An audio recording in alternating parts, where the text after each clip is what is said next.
শুরু করিতেছি মহান আল্লাহর নামে, যিনি পরম করুণাময় এবং অত্যন্ত দয়ালু।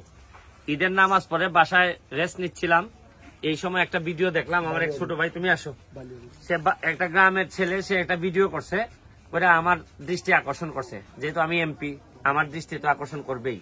কি কারণে এই ঘরটাকে নিয়ে সে একটা ভিডিও করছে, তা আমি দেখে আমি চলে আসছি।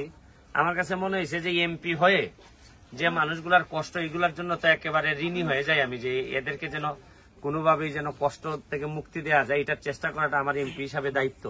আবার দেখেন, উনি আমার এলাকার, আমি এমপি হয়ে ঈদের আনন্দটা কেমনে করি, যেখানে উনার এইরকম বাজে অবস্থা।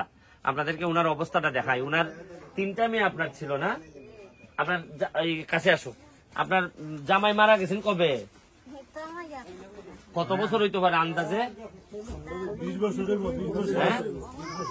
20 বছর হইব। এবার মেয়ে কয়জন আপনার? বিয়া দিলাইছেন নি? আপনি এখানে একলা থাকুন? একলা ফুরি আছে? ইলা আছে নি? তারে লুইতা হয় না আপনি? আচ্ছা দেখি, আমি আপনার ঘরের অবস্থা দেখি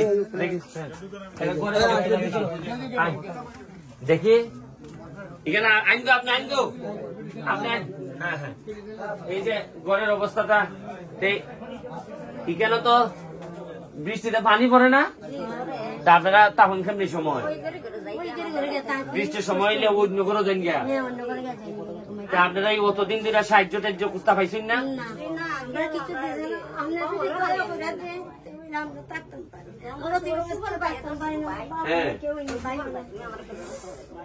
ও এর দোষিলাই যে একটা ব্যবস্থা করে দাও, এখন এ ভিডিও করছে। আচ্ছা আও দেখি, আও এখানে দাও, দেখি আও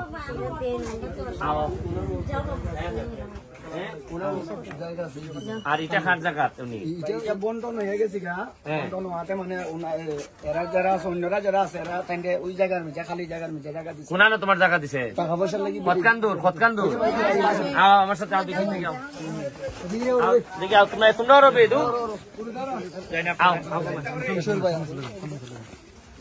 আও দাঁড়াও। কোনা না বেটি জায়গা এদিকে এদিকে লাগবো দেখো। হ্যাঁ খালি জায়গা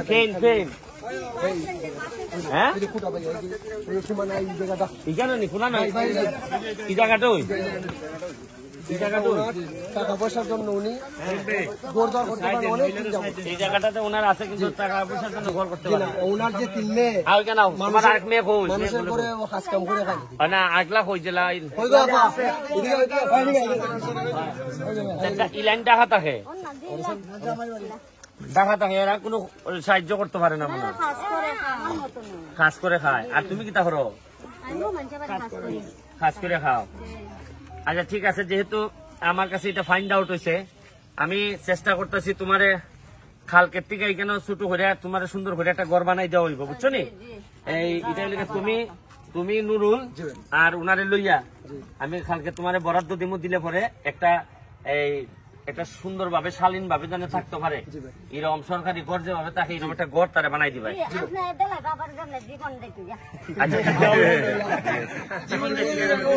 আমি তুমি তো আমার চেয়ে তো তোমার বয়স বেশি, গড় এমন ভাবে দিমু, গড় যদি নষ্ট হয়ে যায় আমি তো আর নষ্ট হইতাম না, আমি আবার দোয়া হইলে বানাই দিব। তুমি দোয়া রইল। Thank you. আসলে প্রতিটা কষ্টেরই একটা, আমার কাছে মনে হয় যে একটা রেসপন্স আছে। হয়তো ওনার কপাল ভালো যে একটা ভিডিও আসছে, আমি তারও ধন্যবাদ জানাই, একটা ভিডিও করে দেখাইছে। এইভাবেই হয়তো কোনো না কোনো ভাবে অনেক মানুষের মানে কাছে চলে যাওয়ার একটা সম্ভাবনা আছে। এইভাবে হয়তো একদিন স্বপ্নের সোনার বাংলা হওয়ার সম্ভাবনা আছে। না ঠিক আছে, এখন ঘরটা হইলে পরে তো অন্তত জায়গাটা তো টাকার জায়গা হইব। আমার একটা রিকোয়েস্ট ভাই, আমার বাইটারে টমটমে থ্যাংক ইউ।